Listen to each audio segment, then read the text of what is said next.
بسم الله الرحمن الرحیم. ستړي مسئ. زما چینل ته ښه راغلاست او یو بل تدریسي ویډیو ته هم په خیر راغلاست. نن پر دې باندې خبرې کوو چې CFS څنګه معلومیږي. اکثره هغه خلکو چې په CFS-ونو کې کار نه کړی یا ورسره بلد نه وي، هغوی په ذهن کې دا سوال چې دا چایلډ فرندلي سپیس یا د ماشومانو دوستانه فضا یا د ماشومانو د ملاتړ مرکز څه رقم معلومیږي. د ماشومانو د ملاتړ مرکز کېدلی سي چې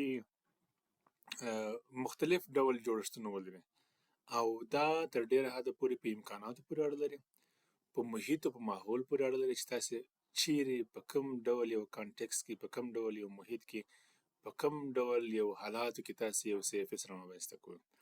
او بل په دې پورې اړه لري چې CFS مو څه رقم CFS دی، چې بیا په بله ویډیو کې پر دې باندې خبرې کوو چې موقتي دی، دوامداره دی، ګرځنده دی، کوم ماډل د CFS دی. تاسې چې کوم اپروچ یا طریقه او یا همغه ډول د CFS انتخاب کړئ او بل ترڅنګ یې امکانات هم په دې کې مهم رول لري چې څومره امکانات شته، د هغې پر اساس باندې بیا کېدلی شي چې CFS-ونه د خپل په اصطلاح باندې په جوړښت، په شکل، په نوعیت کې فرق سره ولري. یو CFS کېدلی شي داسې وي چې په یو خیمه کې جوړ شوی وي، د څو د CFS د کارکوونکو په وسیله باندې هلته مختلف فعالیتونه د ماشومانو سره په ګډه باندې یا د ماشومانو لپاره ترسره کېدلی شي. کېدای شي امکانات یې ډېر زیات کم محدود وي، ولې خو بیا هم هغه هدف چې پکې کې دی هغه ترلاسه کېدلی شي. CFS کېدلی شي داسې وي چې په یو ډېر لوکس ځای او تعمیر کې د ټولو شته امکاناتو په لرلو سره جوړ شوی، رامنځته شوی وي.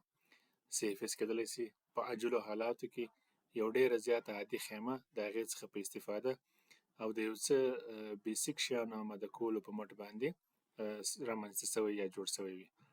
کېدلی شي داسې یو شکل ولري، ډېره زیاته ساحه ولري، په ساحې کې مختلفې برخې وي او هره برخه د خپل ځان لپاره یو د مشخص پروګرام یا فعالیت لپاره ځانګړې شوې وي.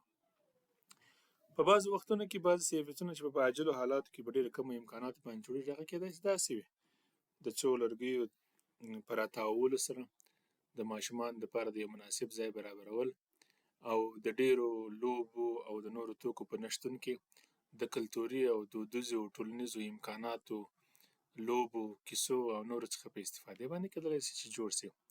CFS کېدلی شي داسې یو شکل ولري، ګرځنده وي، په یو موټر کې ټول امکانات د خپله ځانه سره انتقال کړي، د یوې ساحې څخه بلې ساحې ته، او د مختلفو متاثرو ماشومانو سره کار وکړي او هغوی ته خدمات وړاندې کړي.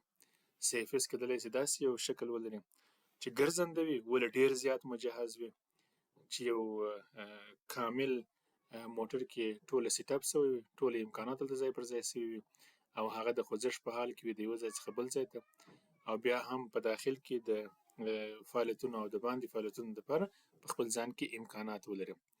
او کله کله هم کېدلی شي چې په ټولنه کې د شته امکاناتو څخه په استفادې باندې د ماشومانو یوه دوستانه فضا یا د ملاتړ مرکز رامنځته یا جوړ شي.